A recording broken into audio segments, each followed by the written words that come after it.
Hey, everybody, Patrick Verno here. Thanks for tuning in this week, talking about catfishing, and of all places, catfishing as an employer and as catfishing toward prospective employees.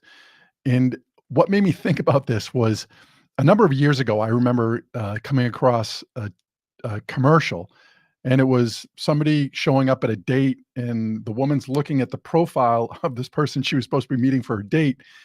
And, the gentleman sitting there was much older than the person in the picture, had used a very old picture, and was sort of like, "This is not who you really are anymore." And I think that happens with organizations, and whether in regard to the interviewing process, I think I mentioned that I think onboarding needs to start as part of the interview process, or even as part of the advertisement for the position. Because what we do is we set the expectations up front of really what is this company about.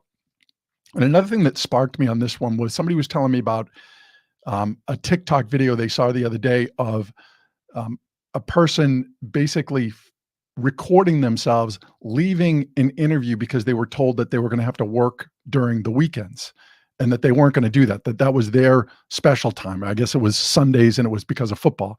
And not that I agree with that, but I will tell you the organization is certainly better off knowing that up front, that this person is not working. But this person was sort of like, nobody said, there was no place in the ad that said this required working on the weekend.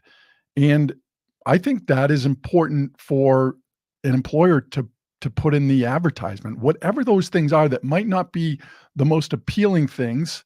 Um, I think it's important to position your organization as something that what is it really about, and what's the reality of working here? Because I think too often, especially I think probably in this environment where we're battling for talent, we want to get people on board. I think some companies, it's like even to get bodies in here to do the work is important for us. So there's a nervousness of like, well, we don't want to scare people away. Let's get them in first. And if you look at some of the data that's been out there or read some of the articles in regards to surveys, it can be upwards of 50% of those people that have left their current positions to go to new jobs are questioning if they should have made that move. And again, I think it's shared responsibility that the employee shares some of this responsibility, but also the employer does in terms of really making sure that what they represent, the company is standing for, when the person gets there, that the expectations of what the job entails, what they're going to be doing, what opportunities there are, that those things are in alignment. And I will tell you, I've heard multiple times where individuals have said, I went to this new company, started out great, thought all of these things were going to happen. And then basically none of the things that we talked about ever really materialized. Now, again, I would argue that it's the responsibility of both sides, not just the employer to make sure that they're transparent about what the organization stands for. It's also the responsibility of the employee or the prospective employee to make sure that they're asking the right questions. So the first part of this, if you're the employer, make sure that you're in alignment. What your interview looks like isn't overselling what you're going to be able to deliver. Set real expectations up front for before somebody gets on board. And another aspect that I hear this in is, especially generationally, oh, kids don't want to work these days or whatever it might be. And I would challenge those that say that to look at how they set expectations for when somebody joins an organization. Have they really done a very good job in terms of setting the expectations of what this person should expect to experience when they come on board?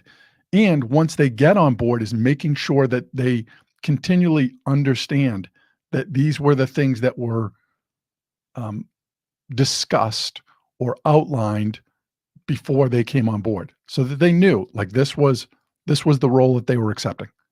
Now, if you're the employee, I would ask you to do more in terms of investigation or prepping for the company that you're going to be interviewing with.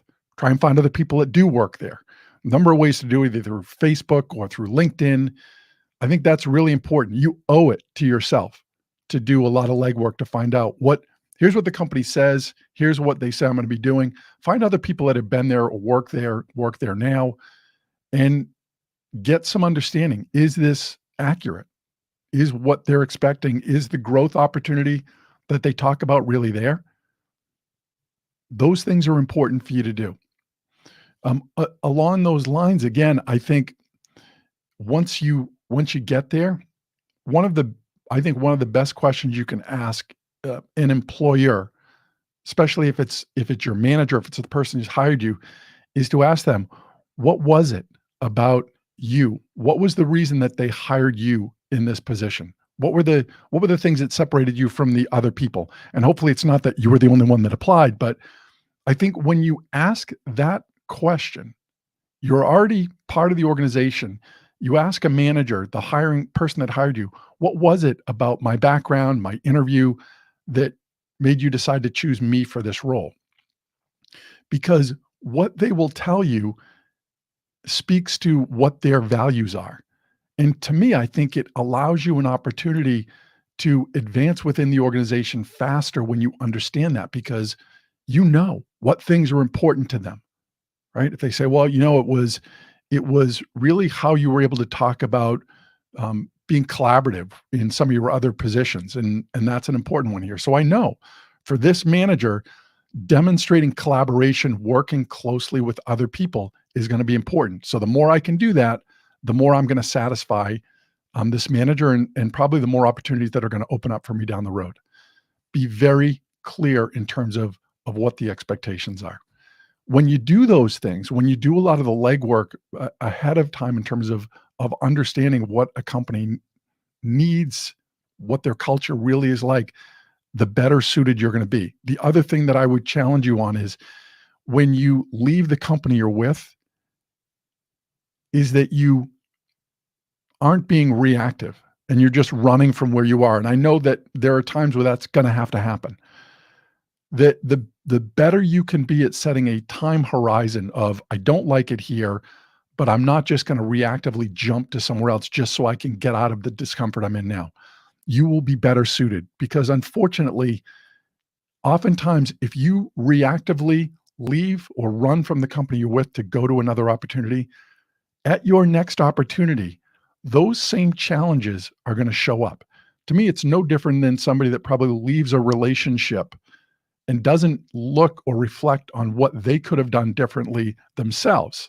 They simply go to the next relationship, and lo and behold, those same problems tend to occur again because you didn't do the work that you should have done before you left. And when I'm working with organizations or individuals within organizations that may be thinking about leaving that organization, I am all about telling them, do the work now, so that if you decide to leave down the road, you're leaving because there's a better opportunity for you, not because you feel like you can't handle being here anymore. It's a big difference, but I think an important one for you to really demonstrate your own control over the situation. Don't run from something, run towards something. I hope you found this helpful. There's a lot going on here in this environment we're in right now, whether it's quick quitting, quiet quitting, the great resignation. All of them are new titles for old problems, and the solutions are the same. You've got to do the work, I think, to be able to find out where you want to go next. I hope you found this helpful.